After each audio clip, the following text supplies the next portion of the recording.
ask about another set of advocates that you've had in your life, and more importantly, in your role as a presidential candidate.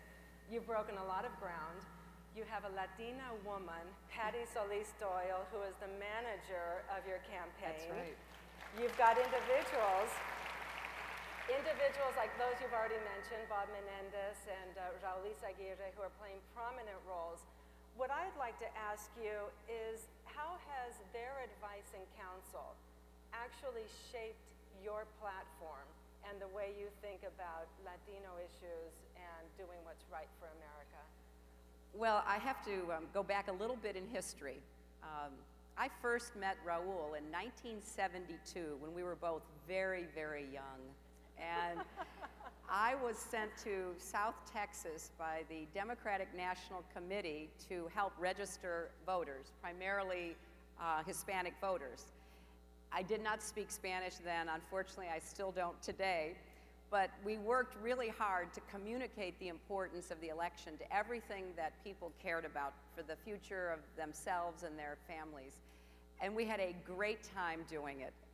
It was not a successful election by any means, but working with people like Raul and understanding from really the ground up what life was like for many Hispanics in Texas at that time. And we saw the whole gamut. We saw the most successful people, lawyers and doctors, and we saw people who were struggling, immigrants who were afraid to answer the door. We just saw every part of it. So that was a wonderful introduction for me into the variety of the issues and concerns that affect Hispanic Americans.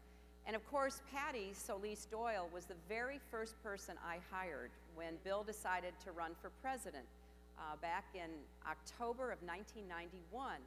This young woman, the daughter of Mexican immigrants who had come to Chicago, as Patty will tell you and has told others, her father held down many jobs. He probably never made more than $18,000 a year in his entire life. Her mother worked in a horrible, difficult job in a laundry, a commercial laundry, which is one of the hardest jobs anybody can have.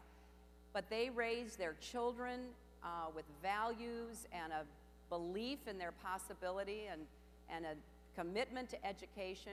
And the results are just what so many of you have lived and what you have demonstrated. We have clearly, with somebody like Patty's family, seen the American dream take hold, because Patty is not only my campaign manager and doing a superb job, but her brother is an alderman in Chicago, the chair of the board of aldermen in Chicago, and their whole family have become very near and dear to me. So really, it's not so much reading a briefing book or being handed a policy paper and said, okay, this is what you should say when you're in front of an audience of Latinos. Well, no, it's who you are and what you believe in and how you care about all the same things and what we hope for our children and their future. Senator, can everybody hear me? Does that sound okay? Thank you. Your personal experiences have shaped the way you think about this community. I want to turn to the issue of immigration reform.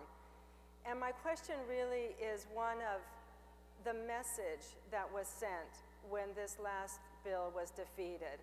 What do you think it says about America's tolerance for immigrants in America?